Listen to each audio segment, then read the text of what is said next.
নমস্কাৰ সালামু আলাইকুম। আমি কত্তৰঞ্জন মাদাৰচুদক লৈ আহিছোঁ।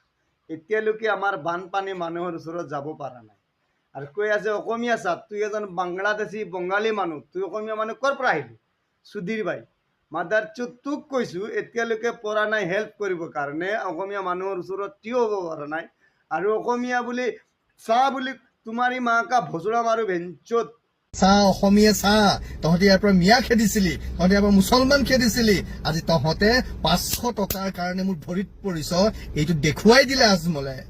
মোক বেয়া পাওক না, মোৰ নামত কুকুৰ পোহক আপোনালোকে, মোক ঠাট্টা মস্কৰা কৰক।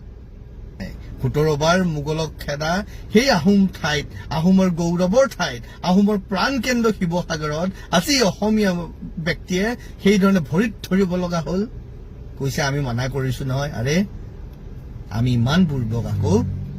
আপোনালোকেই মানুহক চাল চাতুৰে কব ভৰিত ধৰিবি দেই পইচাটো দিলে, কাৰণ এইটো আখৰিক তৃপ্তি লব লাগিব যে ভিতৰৰ পৰা। নমস্কাৰ, কেনে লাগিছে? ভাল লাগিছেনে? স্বাভিমানী অসমীয়া আজমলৰ ভৰিত। এতিয়া কোনোবাই সংস্কাৰৰ কথা কৈছে। আজমলে নিজেই শুনিছো বক্তব্য দিছে যে তেওঁলোকৰ এইটো পৰম্পৰা। তোৰ নিচিনা কুত্তা আৰু দুটা থাকিলে অসমত, তোৰ নিচিনা আৰু মাদাৰচুদ কেইটা থাকিলে না বঙালী বাংলাদেশী, কেলা আমাৰ অসমীয়া মানুহ মৰি যাব।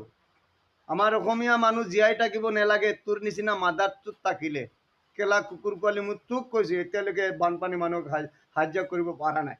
আৰু অসমীয়া চা কুকুৰ পোৱালি, আমি অসমীয়া মানুহ তোৰ নিচিনা গাদা নহয়, ননচেন্স। নমস্কাৰ, কেনে লাগিছে? ভাল লাগিছেনে? স্বাভিমানী অসমীয়া আজমলৰ ভৰিত।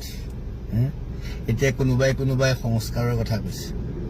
আজমলে নিজেই শুনিছো বক্তব্য দিছে যে তেওঁলোকৰ এইটো পৰম্পৰা আছে। এতিয়া পৰম্পৰালৈ মনত পৰিছে। আজমল চাহাব বা আজমল চাহাবক লৈ পেলাই এই গোটেই ঘৰত বহুৱাই, শৃংখল চিটুৱতে ঘৰত বহুৱাই পৰিয়ালৰ লগত চিনাকি কৰি চাহ ভাত খুৱাই ভাই চিঞৰ বাখৰ কৰি আছে। আৰে নিজৰ ভাই হলে